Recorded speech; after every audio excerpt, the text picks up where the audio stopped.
Alobi awa toana samai toana kata monde astral. Monde astral les a prison. Na tuni sko ba pasteur on a prison ba eko sala nini. Ebi singa ba pasteur oyo zomona oyo ba salela ki nzambe ba kende ko zo ba kisia. To koma kito tanto kitina moto kawane bande ko tambusa biso sans chauffeur et sika to kitaki prince wana ezo denda lokola chambrière. Que bango l'église va sambelanga na ole ka carnaval ne pasola na moto liboso église tama kambo défi à diable mbote na balandinyo surtout ya Cécilia la servante bienvenue na chaîne abino ya super promo 243 code mboka de Yves Pagno le boss. Je dis merci à mon frère qui est derrière la caméra Christian Assoumania. Je dis merci aussi à Denige Denige Mosolo babi maboko trépied inde muta sala misala Cécilia la servante ba montage. Donc je dis aussi merci à Elias Elias ingénieur number one. Je dis merci aussi na balandinyo surtout ya super promo 243. Merci beaucoup na ba message na bino, merci beaucoup na ba reproche na bino ba obo bengaki. Je dis merci à maman Nadège depuis Dallas, maman Nadège nazana papa Vasco tunenga Cécilia la servante deuxième partie nazo la papa et ba question no tunaki na rotuna ngo papa Vasco awa na plateau okozwa réponse na yo. Et je dis merci aussi à Mohamed Al-Sabaga, le père de mes enfants. Et je dis merci aussi à mon frère Yannick Ntiala. Yannick Ntiala, na bengo combien de fois? Babi Soza Posa Bakara Dirba, Luka Yannick Ntiala. Et Nana Kevan, agence export et sport. Et port et export. Donc c'est ça. Donc Soza Posa Koli et comme Afrique d'ici bien et l'on Afrique d'ici de comme Kinshasa a contacté Yanana Kevani na agence ya import export. Je dis merci aussi na ba landinyo surtout ya Cécilia TV na chaîne nanga personnelle Cécilia TV, merci beaucoup na baignon surtout bo sapotinga bozo s'abonner. Je dis merci aussi à sponsor officiel Jésus-Christ de Nazareth o pesa biso makasi le loso to kuta niso ya pona grâce naie. À tout à l'heure je dis à mon frère Christian Asman derrière la caméra fungole langa plateau nanga na sali invité nanga. Je dis bonjour papa Vasco. Bonjour maman. Vous allez bien papa? Nzambo batela na ngolo na ye osoki ko batela te oyo ko kengela ko sala musala pondu. Kamba biso na prière avant to bande mission na biso. OK, merci to sambeli bande konyo sope ba kolanda biso soki ba komi na talo sambo basembe mitema na bango.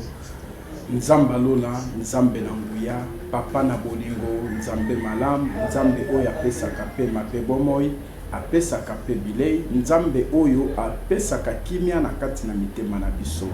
Kolo ezalaki mabongisi na biso te kasi mabongisi na yo obongisaki na mokolo lelo toleka na ko sala émission oyo papa totiki émission oyo na maboko na yo ko banda na biso tiko suksa na biso ezala na maboko na yo kitisa molimo na yo likolo na biso utiliser biso puissamment oyo nyonso akolanda émission oyo atamboli na kobanga yo tika ete vie na ye échanger na kombo na Yesu Kristo mokonzi pe mobiksi na biso amen. Amen papa. Papa Vasco avant to banda deuxième to kota na continuité à deuxième partie na biso promettenga okoloba vérité rien que la vérité. Bon na koe biso lo komoko Yesu alobi na biso na mokanda na Jean chapitre 14 verset 6 alobi ya zalenzela solo pe bomoi moto nyonso oyo akotaka na nzela na ye soki atamboli na bosolo azwaka bomoi na seko. Donc tozolanda makomi na nzambe yango nde moto ezali vérité toye awa ndenge tolobaki na émission tikolanda nzamba tindinga na mokanda na Esaïe chapitre 42 verset 6 à 7 alobi nanga alobi kende kofungola bana nanga biso ba o bazana boumbu longola bango na boumbu ba o bana prison bimisa bango na prison yango moni moto ayebi ndenge bakangaka ye nde ayebi nde bafungolaka moto ayebi ndenge babebisaka ye nde ayebi nde babongisaka soki diable utilisaki nga pendant 24 heures pona ko bebisa ba via ba pe ko kotisa ngo na prison lelo Yesu Kristo azo utilisenga pona kolongola batu na boumbu pe pona ko bimisa bango na ba prison. Soki kaka oyebi ba secret ya bandoki ba charlatan ba féticheur ba magicien ba sataniste yeba ke pouvoir na basi Ok, merci papa. Avant tout, quand on a deuxième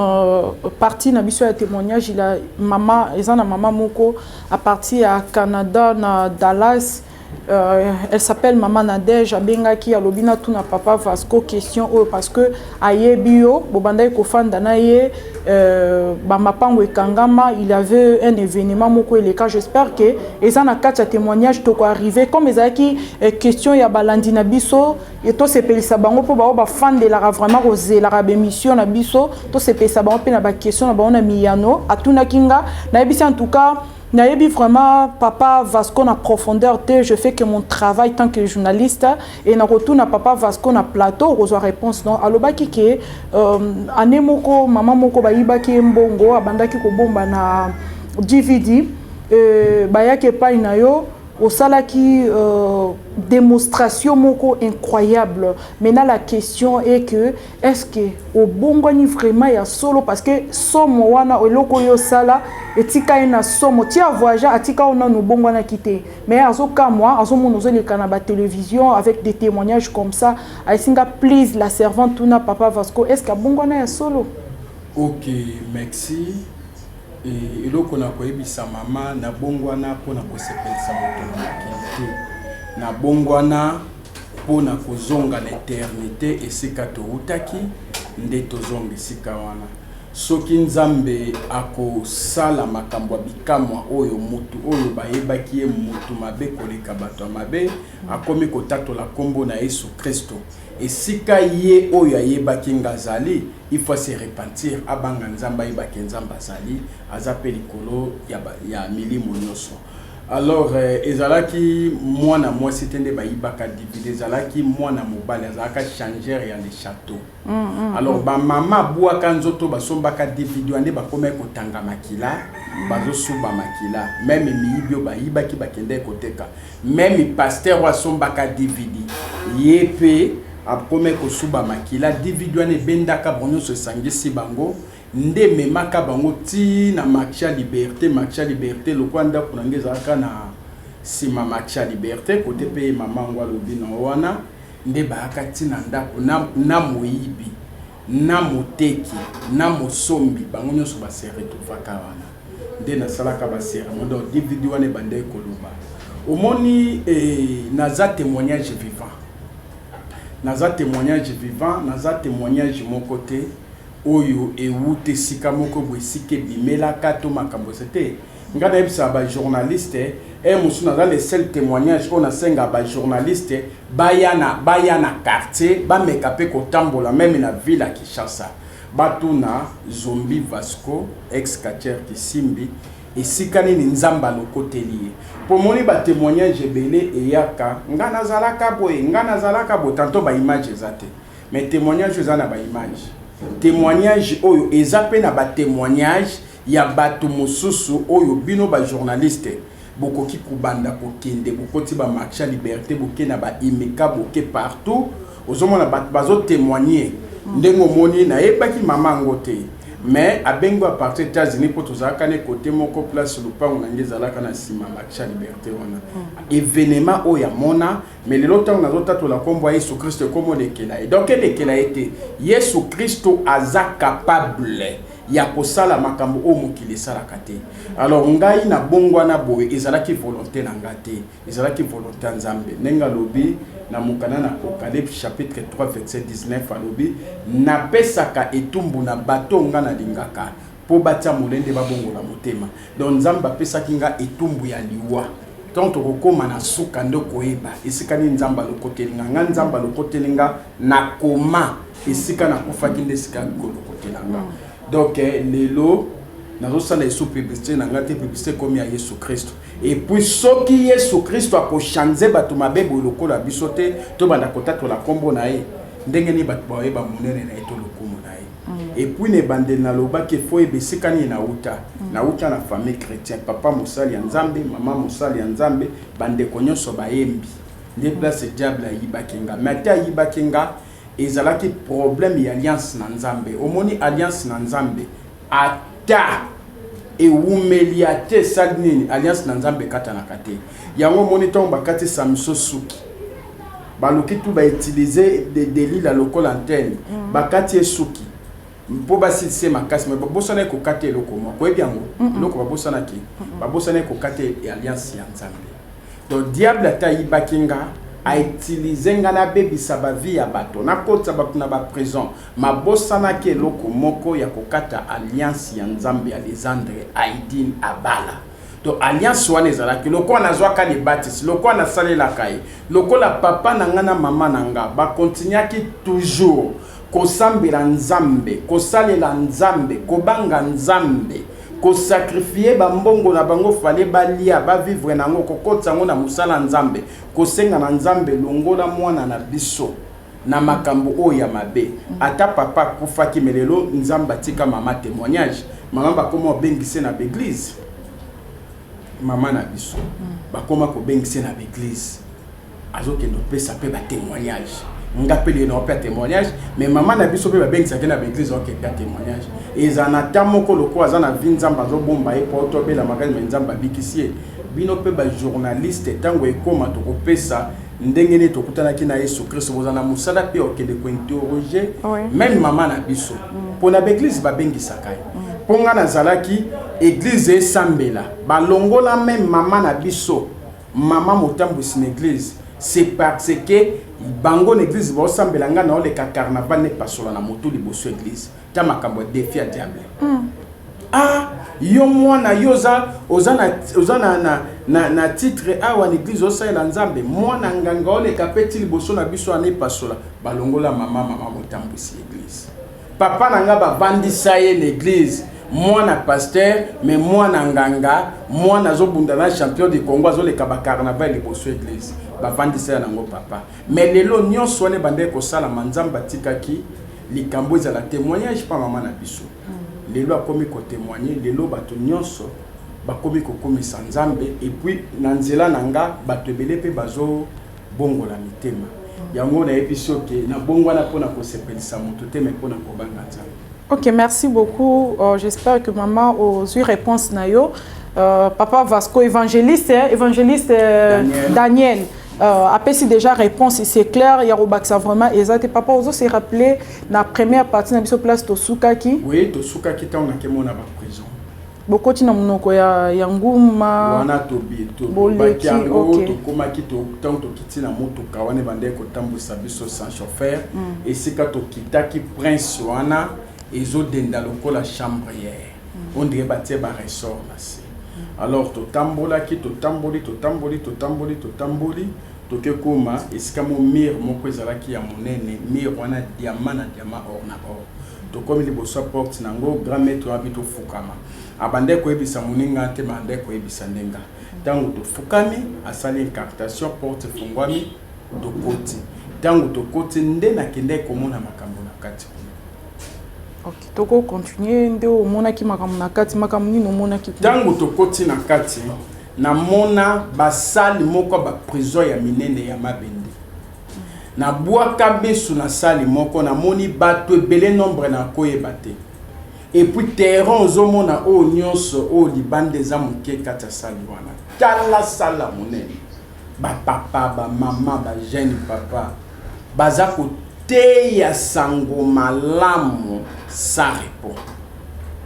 bazo te ya liloba sa repos mais bango bana ba chaîne na tuni maître wana na lobi awa toza wapi na moni na ba pasteur bazo te ya bo ayebisinga awa toza na monde astral eza na samai ba monde nyonso zomona ya ténèbre prison na ngweza na samai na lobi c'est vrai. Alors même au moni na balabala esika o yelangisie ya mema ikauka te sika wana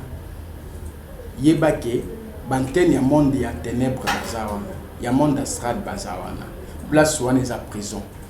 donc yango moni na ba quartier mosusu quartier volokate place mo mai te langeye mo ebi makasi aka mai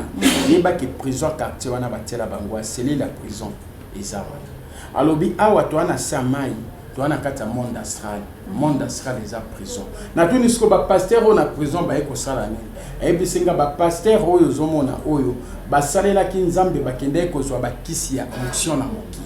tango ba ke ko zo ba kisi onction po banda ko sala ba miracle pour l'église na bango tonda na bato nde ba pasteur oyo bazwa ki caché 66 jours wana na kasa 666 wana eza numéro ya prison donc azalaki na bon moi ma vivre capé déjà na kata prison alors na liboso l'église na bango totia ba démon géant ba démon géant ba bande ko travailler na bato na bango ba sacrifier ka to koya ko lobelango alors bato nyonso oyo bazoleka ba démon géant de bazobenga bato botondisa bato l'église donc ba sala évangile l'église wana et na l'église ebelo zo mona zo sala ba plein bato bazotonda ba vegla bato ba rideau na misu ozomona ba démon géant ba na kati tant bato ba ya pe na prière on ba zo ba cacher 66 puisque na kati ya prison wana ba pasteur wana bazote ya sare ponobi ba kopé maté ba ebisinga awa repose à la kati awa eza monde ya esclave donc ndenge moni bazote ya wana sare po eza na bato mosusu ebele na kati ya prison wana bazolanda même ba mateya oyo bakotaki na l'église na bango bazwaka pe bakasha 66 baza na kati non bi repos ate ba bi repos ate to progressaki to mona ki batebele na kati ya prison wana tant to progresser to ke mona basi ebele na kati ya prison na bana machombe na mapeka ba mateli bango na mapeka ba miso bana 10 ba miso bana 5 ba miso bana 3 na mapeka na ba bana na baza bana o babotaka kuna ou bien bana machombe baboti kuna te na tous les grands maîtres wana baso na bana machombe na mapeka boye banani babi baso banongola ka bazemi na mokili pendant moi sozo longola zemi ozo sala lisumu wana nde démon géant wana azo peso caché 66 caché 666 ezali numéro ya chambre ya prison pour pas le bac 666 mais pas comprendre kangote et ça numéro ya chambre ya prison donc ce cause na ngoza déjà na prison donc tu y a un témoignage to kopé sa basine ya batu ndenge ni mutako ba na prison à partir basine ni amona na bandoto to pour ko lobela ngonde to ya na témoignage donc ezali caché ya prison tango zongo komi na numéro ya chambre donc tango kufi ezali na anja nzambe te mutako ya kozwa yo ezana ba esprit transporter nde bako ya kozwa yo pour vivre ka déjà na moyo zo vivre na mokili na buto zo vivre na lobi bongo bana ngo bakokita na mapeka te balobi bakitaka te po aweza monde ya esclave bana wana bakoleleka kana mapeka pona nyo longola ki biso avana mokili to pusanaki to komi na sali mosusu to kekuta bato bamboke maboke basangani liboko bapanzani bake liboke basangani liboko ba opanzana ka bo okisangana maboke na tuni bongo ba o bana ba basi na mibalo ba songi na mokili soki bakufi lokola bazaki na caché 66 bande ko vivre déjà na sali ya batasongi donc oyo nyonso ozo sala lokola lisumu yebake ezali na démon moko babengaka démon géant azane mulaite po baoka kaza démon ala mulaite ba mi pousser to koya kolobela bango ba betaka ba caché 66 et puis bazala kateti obengani na vie de prière akimi OK musika tazotala soka kokoisami na lisumu aya beti caché yango monto zolo bana na nzambe soko koisami na lisumu na 12 heures juste 12 heures 1 seconde se repentir ça la repentance pour nzambe aleka na kokoisa lisumu alors to leka ki na salle wana to komi na salle mosusu toke komona bato ebele basi na mibali bana mike mikolo bazotombola bakoli atomboli koli na mapeka ka déposé tango ozonga koli wana elandie na mapeka na tuni oni ba ebisinga bato bazaka ba mibi na mokili biloko nyonso bande koyiba basangisi le charge mokola kokufa biloko wana kozale na mapeka no ba déposer kate ba singa moteke bazo déposer mais ozonga ka na mapeka yo kangama na moyibi yeba ke koli ezozela yo to pusani lisusu to komi na sale musu to kuta basi na mibali bazo sala impudicité sans retour donc oya sali impudicité na oya longwa ka sangana oya longwa ka sangana o na tuni pourquoi babi basi na mibali bazalaki ko sala impudicité na mokili bazalaki bandumba na mokili bazwaki kasha 66 na nzela yekobo tango bakufi awa pe bandaka ko sala kobo évangéliste tout le monde qui parce que même la Bible nous dit les morts sont morts.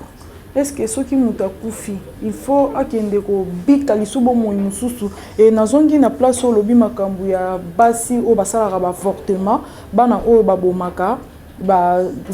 bazalela bango likolo mapeka papa mais ba repentance auto sala en église ende ba passer bobenga biso appelle que moi sinyo so wa longola zemi aleka babonde la pona asenga pardon. Est-ce que pardon ana ezaka agréable était pas nzambe soko sali repentance ata okufi bana ba olando kala mapeka. OK nako yebiso eloko moko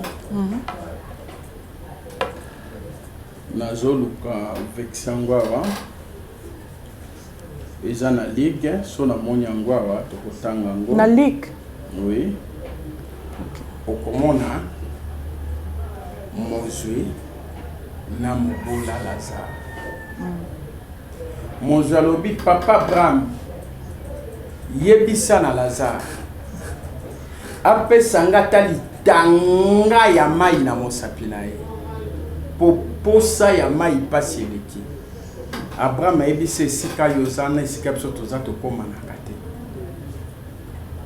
Alobi yebisa kasi na Lazare akende koyebisa bandeko na ngai babongo na mitema po baleka na koya komona esika nga naza awa te pasi eza. Abraham ayebisa na mokili basali ya Nzambe mpe bazali. Nalingi nake nango mbala mona liloba na Nzambe eza na Mark 16 tokoya kotanga ngo nsima po to progresser na témoignage na biso. Nalingi na taliso eloko moko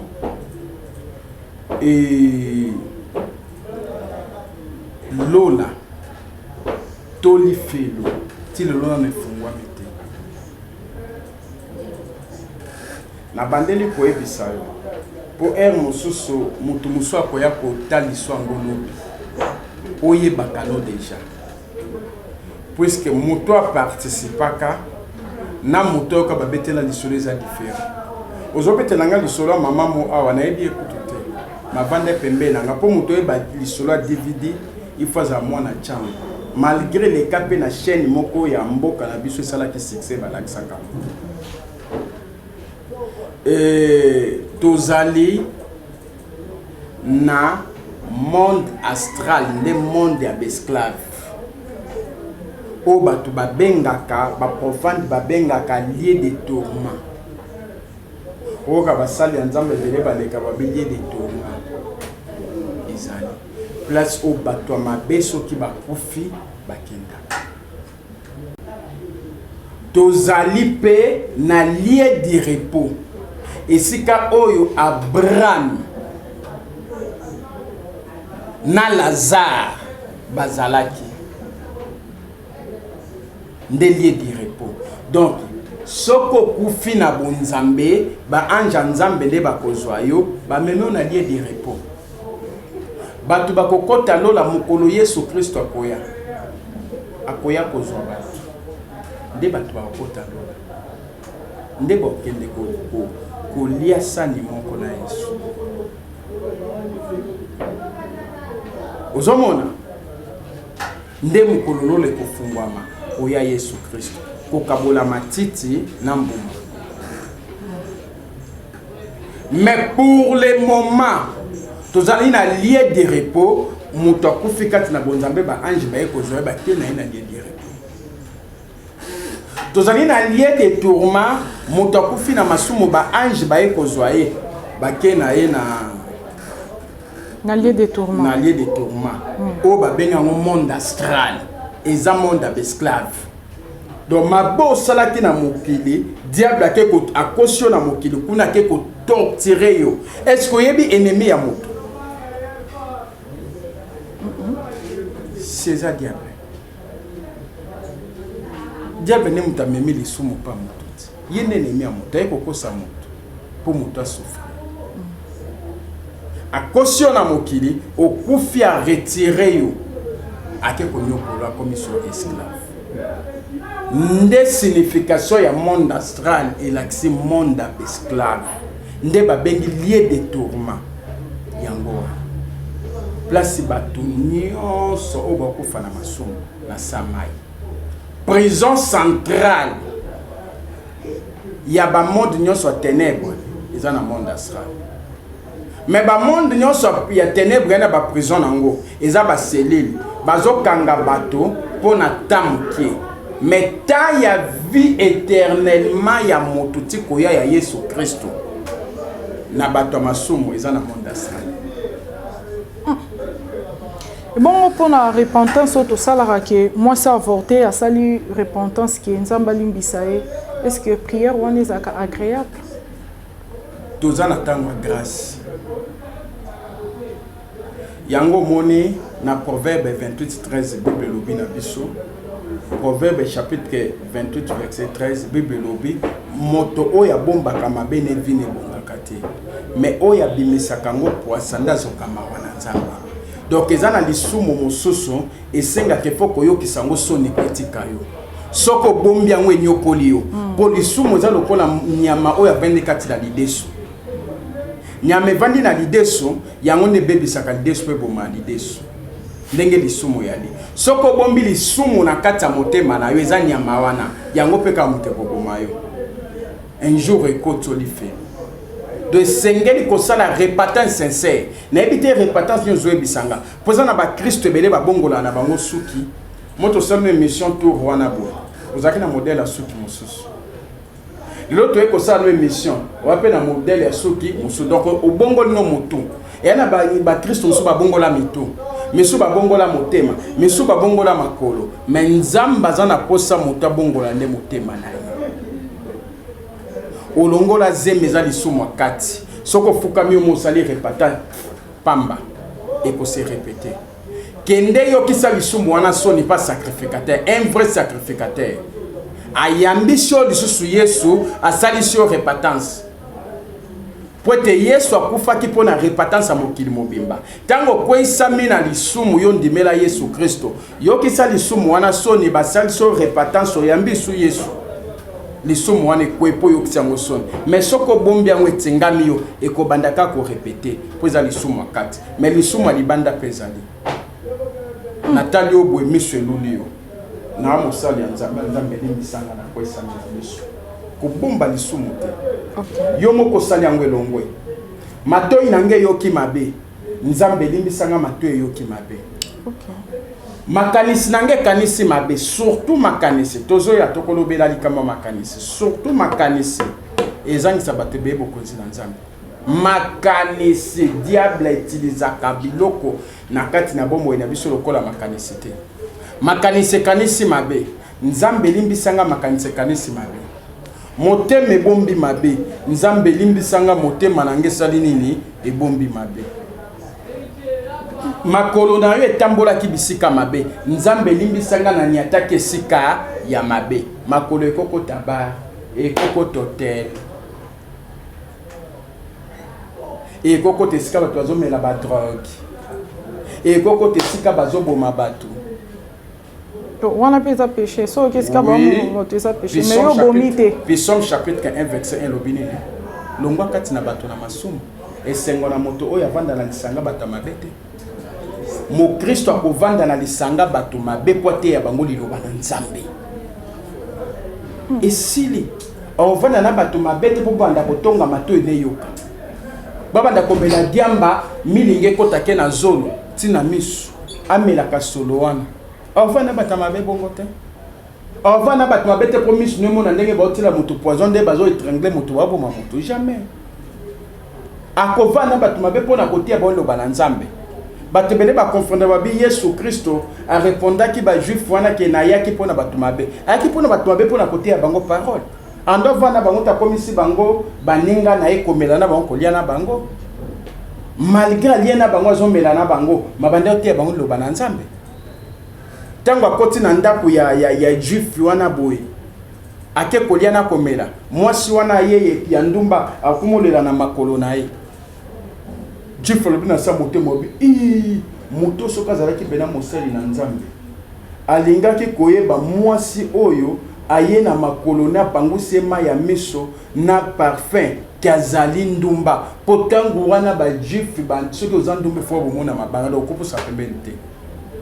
mais Yesu ayoki yango pa yaki nzambe ebi se Simon na ebi bato mibale badefaki mbongo moko 100,000 moko 20,000 balimbisi bango ebofuta yango lisusu te nani akosepela mingi oyo ya mbongo ebele donc mwasi azalaki na masumu ebele ye Simon mpo azalaki na masumu moke mais nyonso ye ayambi Yesu Kristo na ndako ne masumu elimbisami oyo mpa sokoli makolo masumu elimbisami ozomona Yesu abi na yebi ye motuna moko papa avant de continuer olobi likambo moko très important aki nzambe atalaka motema oui atala ni libanda te hein pour église ya liboso eza motema nde babake non lata na yo osala na nyonso nzambe atalaka motema donc tosala na biso tu nzambe na poko atalaka motema na nga kotala libanda na nga te l'église mpe na koya na mini gype nzambe atalaka motema mais motema na yo conscience evai na motema na yo ti motema na onde tindi yo na olata gype mopuse po amvute bato ti bon nga ndenge naza boye na koyebi so nasali 24 ans na kati mwasi ofele nazwi basi ya bandenge nyonso lolenge ni po à part champion ya Congo mutalekenga na succès azate po ba place musu ba obengise te menga na okende konga na témoignage vivant na tamboli 9 pays Afrique tous les 12 régions ou comme le so 26 régions na tambola na bamboka nango nazwa basi ya ndenge na nzela succès o ba olula biso ba olanda biso ba okabela biso bambongo attaque vedette. OK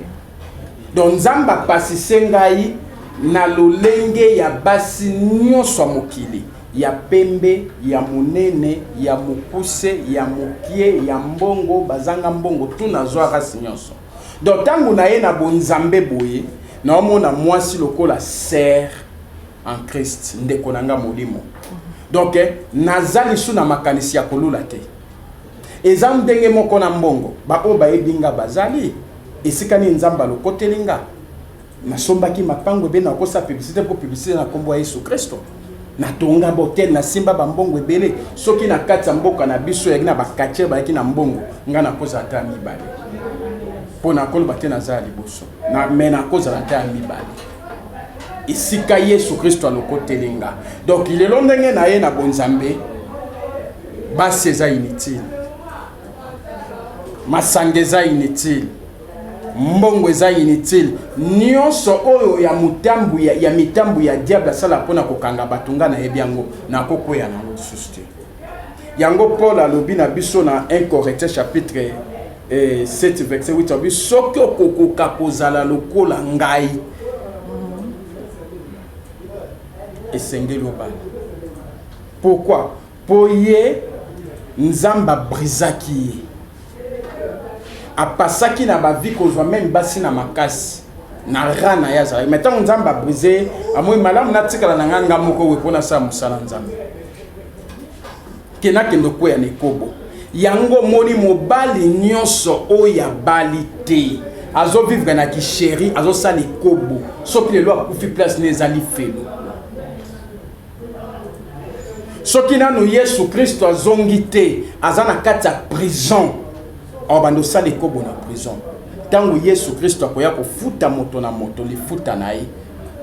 ndenga lobi na mokana na Apocalypse chapitre 22 verset 12 etikali muke Yesu Kristo aya kofuta moto na musala nazali kosala donc yo musala osalaki ekobo bimakana mwana bato obala ete osala ke ekobo ya lisumu wale na kati ya prison